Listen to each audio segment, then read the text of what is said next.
Hi, I'm Sandra Kruger. I'm the Associate Director at Music Off Main here in Elizabeth City, North Carolina. We have our upcoming production of Dietrich Buxtehude's Membra Jesu Nostri this Sunday, March the 10th at 3 o'clock in the afternoon at Christ Episcopal Church in downtown Elizabeth City. This is part of our Sacred Music series where we bring completely free concerts to the public, usually to help us enter into the Lenten season. And we couldn't think of a better way to enter this season than with Dietrich Buxtehude's masterpiece. I first encountered this when I was living and working in St. Louis, Missouri, and the music just absolutely ran right through me. There's something about this that is a deeply personal work for me, and I'm thrilled to give a chance to share it with you guys here. It may take a little bit of explanation though.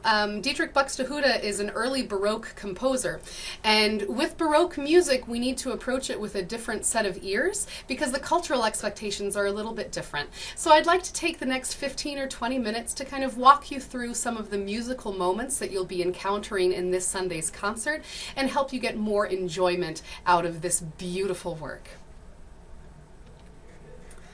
Dietrich Buxtehude was born 1637, 1639, we're not quite sure. Middle Ages record keeping wasn't quite up to snuff, but we know he died in 1707. He was born in a part of Germany that was considered Denmark back then, and he was an organist and composer, and not just any organist and composer, the organist and composer. He was widely regarded as the greatest Baroque composer, but most of us give that title to J.S. Bach, Johann Sebastian Bach. It's worth noting that one time Bach walked over 250 miles just to hear Buxtehude play, and then he stuck around for a couple of months to learn from Buxtehude and his Abendmusik, which is the evening music that he would hold at the church. And that's where this work first came into being.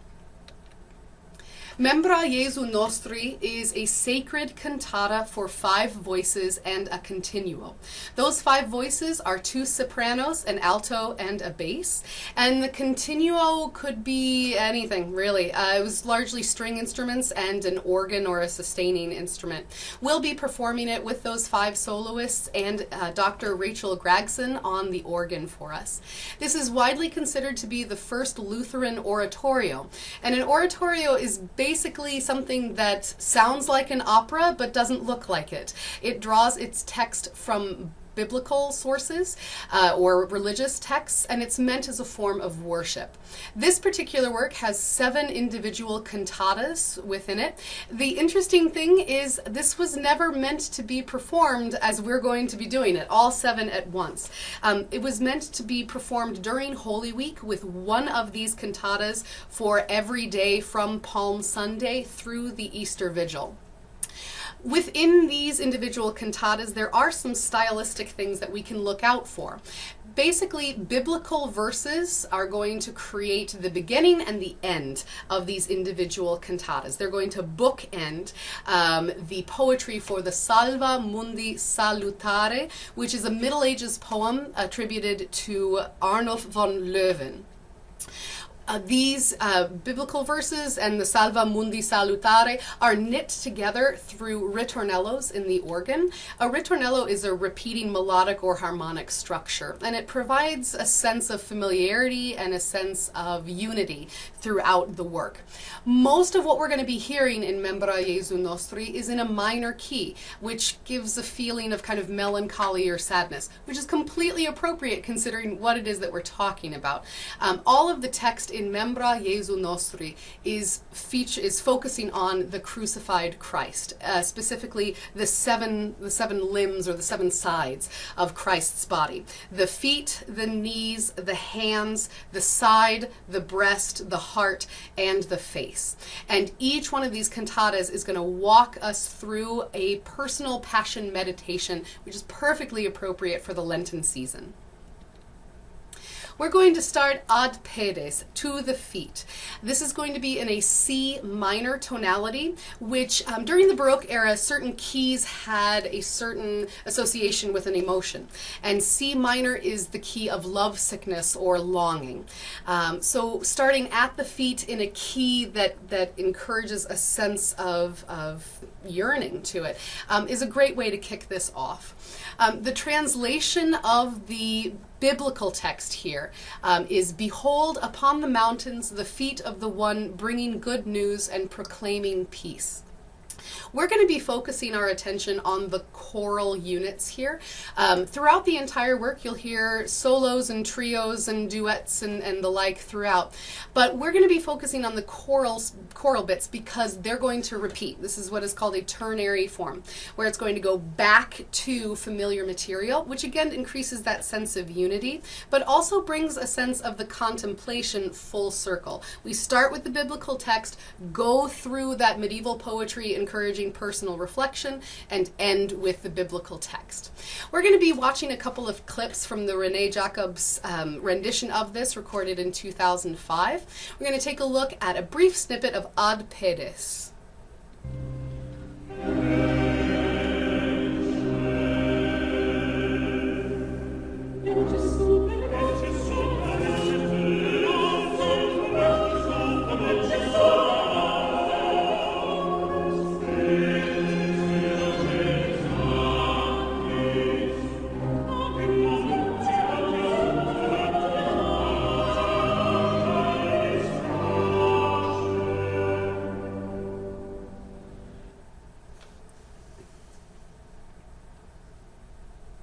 You may have noticed that there was a lot of motion around the lips, tongue, and teeth, and that's because Buxtehude is using what is called a syllabic text setting, where each syllable gets its own note.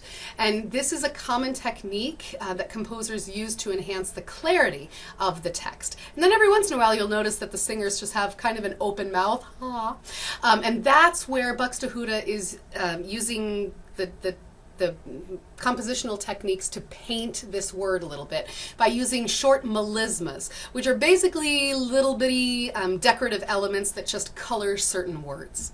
So with that in mind, we're going to head to the next section in the Buxtehude, ad Genoa, to the knees. This is in an E flat major chord, which has specific significance in a church music setting. E flat major has 3 flats in the key signature, and this is widely regarded to be the resurrection key, or the key of the Holy Trinity, the Father, the Son, and the Holy Ghost. Buxtehude is going to push this association even farther by giving this particular work a 3/4 time signature, which means we feel 3 beats to the measure, enhancing that association with the Holy Trinity. There is a sense of yearning and urgency with this because of the swing of the meter of it. And the text is a little esoteric. It's from Isaiah. "You will be brought to nurse and dandled on the knees." And the prophet here is talking about the city of Jerusalem being cared for much as an infant is being cared for by its mother. So with that in mind, let's head into Ad Genoa.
to the hands, ad manus. We're back in a minor key, this time G minor, which means the last three movements have been basically outlining a C minor chord, that love sickness, that yearning type of a feel.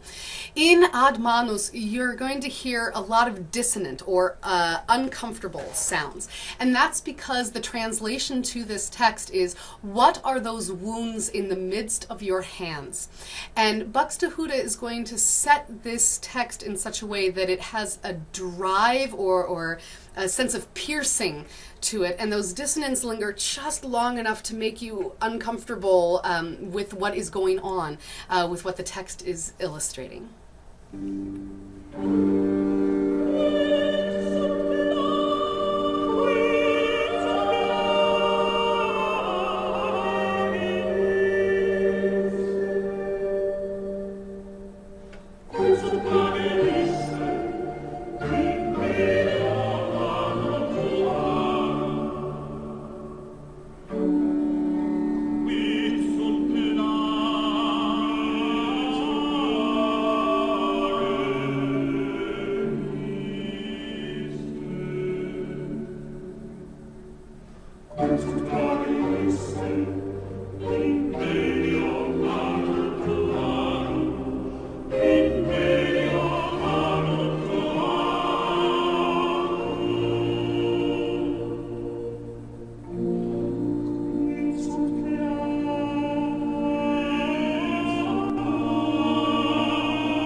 Moving to the side, ad latus, we are actually going to change tonalities by going up the circle of fifths, which is very interesting in how aggressive we're going to move. Going from a C minor chord, all of a sudden we're going to go up a fifth, up a fifth, up a fifth until the end of the cycle. What we're going to encounter here are long sweeping phrases. And that's largely because of the text setting here. This is from the Song of Solomon. Arise, my love, my beautiful one, and come, my dove in the clefts of the rock, in the hollow of the cliff. What we're going to encounter here are melodic lines that are very evocative of a bird's flight pattern. You're going to hear long sweeps and quick turns, and just a beautiful sense of swirling energy in this piece. This is my favorite of the entire work. This is actually performed at my wedding. From the first time I heard this in St. Louis, I knew I wanted this. And it's just a beautiful word painting moment that Buxtehude is employing here.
that's a beautiful example of that Picardy third, that changing the third of the chord to make a predominantly minor piece end in a major tonality. Oh, it's a beautiful moment.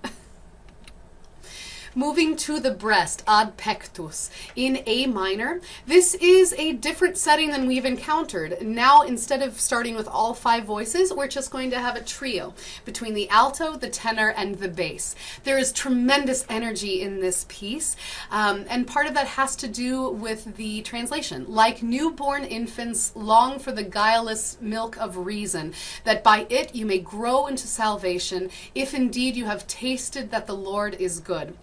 The part that I absolutely love about this one is the tasted that the Lord is good. There's this wonderful moment where everything stops and you just get this C from the alto and tenor and bass. And it's just a spectacularly beautiful moment.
Moving farther into ad cor, or to the heart.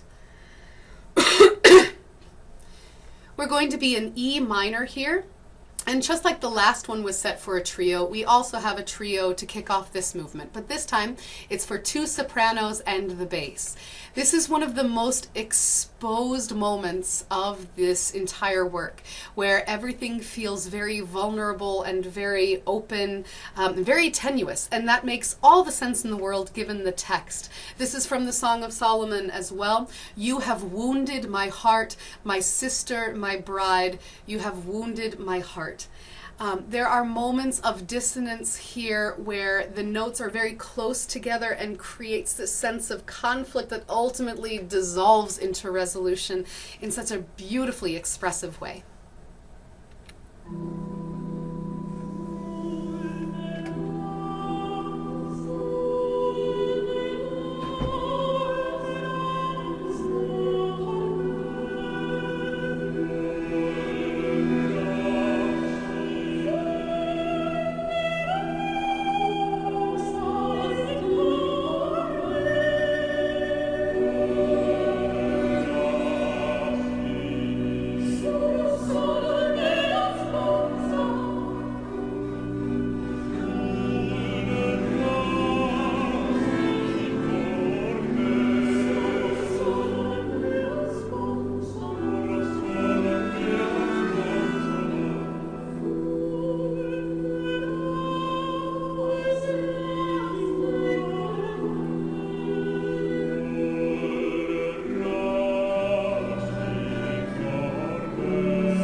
Finally, we arrive at the face of Christ, ad facem. The last work was in E minor, which has a tremendous affiliation with C major. E minor has this sense of expectation that it wants to resolve to C major, but it doesn't here. We're going to stay in minor until the very end, where we get a bright C major chord. C major in this time period carries with it a sense of purity and innocence and redemption. So it makes all the sense in the world that Buxtehude is going to ultimately end his work that way.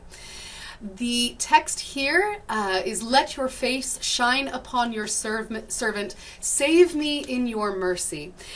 This one is a unique member in this cantata because we will not hear this text again.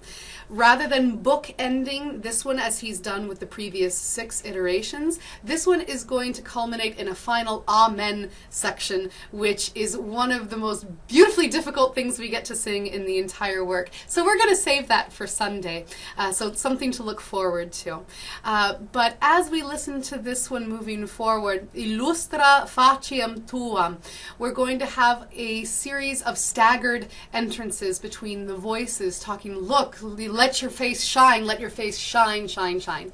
And it's a beautiful moment to meditate on the humanity of Christ. Illustra faciem tua, illustra, faciem tua, super servo tuo, super servo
Thank you so much for letting me explain some of the beautiful musical moments that we'll be encountering this coming Sunday with Music Off Main's production of Buxtehude's Membra Jesu Nostri. Again, this is a completely free concert on Sunday, March the 10th at 3 p.m. in the afternoon at Christ Episcopal Church in downtown Elizabeth City, 200 South McMorran Street. We are accepting donations. Our Sacred Music series accepts donations to donate to a charitable cause.